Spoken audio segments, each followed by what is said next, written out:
Nous sommes les auteurs de l'une de ces inventions. Une invention qui a changé à jamais notre vision du monde.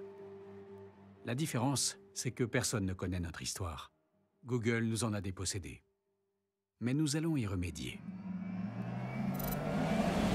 The Billion Dollar Code. The Billion Dollar Code est une série allemande inspirée d'une histoire vraie, sortie en 2021 sur Netflix. La série raconte l'histoire de Carsten et de Yuri Miller, deux pionniers de l'informatique allemand qui, dans les années 1990, ont développé un programme informatique innovant appelé TerraVision. Ce programme permettait de visualiser la Terre à partir de données satellites, une technologie qui deviendra par la suite Google Earth. Des années plus tard, en 2014, ils décident de poursuivre Google en justice pour violation de brevets, affirmant que la multinationale a volé leur technologie pour créer Google Earth. Comment se fait-il que TerraVision et Google Earth soient absolument identiques? C'est qu'on était trop naïfs. Et parce qu'on a commis une terrible erreur. Je me posais une question. Vous bossez dans la Silicon Valley, non? Alors, dis-moi, qu'est-ce qu'ils font de plus que nous? Pourquoi ils ont le droit de changer le monde pendant que nous, on bricole des trucs dans la pub? Tu veux concurrencer la Silicon Valley? Pourquoi pas? On a des programmeurs et du talent. On peut prouver qu'on est tout aussi bon. The Playlist. The Playlist est une série dramatique suédoise sortie en 2022 sur Netflix. La série suit l'histoire de Daniel Ek, un jeune entrepreneur suédois, et de Martin Lorentzon, un investisseur et cofondateur de Spotify, alors qu'il cherche à créer un service de streaming musical légal et accessible pour tous. La série explore les débuts difficiles de la plateforme de streaming Spotify, les batailles juridiques, les négociations avec les maisons de disques et les défis technologiques qui ont jalonné leur parcours vers le succès. Et donc? Au final, ce sera pas les vieux cons des labels qui décideront si Spotify devrait sortir ou non. Ah non? Ce sera leurs enfants. Ah, j'en ai un peu ma claque des faits divers. Et si on regardait... Bah ça alors? Elle a carrément la même coiffure que toi. Black Mirror.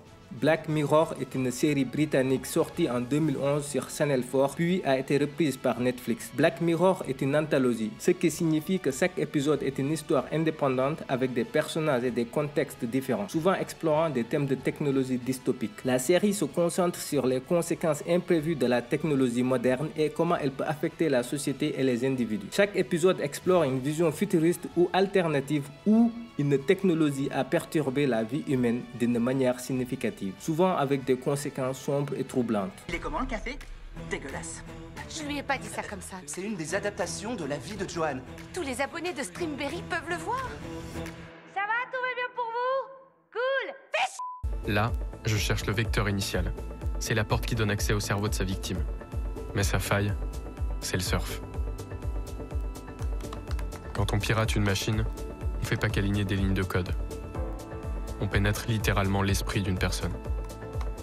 Stalk. Stalk est une série française sortie en 2019 sur la plateforme de streaming France TV /. La série suit Luca, alias Lux, un jeune surdoué en informatique. À peine arrivé dans sa prestigieuse école d'ingénieur, Lux se fait bizuter et humilier par les étudiants les plus en vue du campus. Du coup, pour se venger, il décide de pirater leurs téléphones et ordinateurs pour les stalker. Il découvre tous leurs secrets et intègre leur bande pour mieux les manipuler de l'intérieur. Il devient alors, aux yeux de tous, celui qu'il a toujours rêvé d'être. Mais à mesure qu'il s'enfonce dans le stalking, il doit faire face aux conséquences de ses actions, tant sur les victimes que sur lui-même. Tout stalk, espionner, traquer, harceler. Le stalker est un chasseur. Et il vient de trouver sa première proie. Pour protéger sa vie privée, mieux vaut oublier Apple, antivirus, pare-feu et compagnie, passer directement au morceau de scotch. Depuis Snowden, tout le monde sait que la NSA peut se connecter à n'importe quelle webcam sans signal lumineux. Il existe un groupe de personnes très puissantes qui dirigent secrètement notre monde. Je parle de ces hommes que personne ne connaît, ces hommes invisibles. Les 1% des 1% de la population, le haut du panier, ceux qui jouent à Dieu sans y avoir été autorisés. Mr. Robot. Mr. Robot est une série américaine sortie en 2015. La série suit l'histoire d'Elliot Elderson, un ingénieur en cybersécurité vivant à New York qui souffre de troubles mentaux, notamment de dépression et de troubles dissociatifs de l'identité. Elliot est recruté par un mystérieux anarchiste connu sous le nom de Mr. Robot pour rejoindre un groupe clandestin de hackers appelé F-Society. Leur mission est de renverser l'une des plus grandes entreprises mondiales, E-Corp, qu'Elliot considère d'ailleurs comme responsable de nombreux maux de la société. Qu'y a-t-il dans la société qui vous répugne autant? Dites-moi. Ah, j'en sais rien. Peut-être que c'est lié au fait que tout le monde considérait Steve Jobs comme un grand homme, alors qu'on savait qu'il se faisait des milliards de dollars sur le dos des enfants. Ou peut-être bien que ça vient du fait que tous nos héros semblent être des imposteurs, et le monde lui-même un énorme canular. On se spamme les uns les autres avec un tas d'opinions minables qui voudraient se faire passer pour de vraies idées, avec des réseaux sociaux qui simulent l'intimité. Alors, c'est tout pour cette vidéo, j'espère qu'elle vous a plu. Si c'est le cas, n'hésitez pas à vous abonner, à liker, à partager.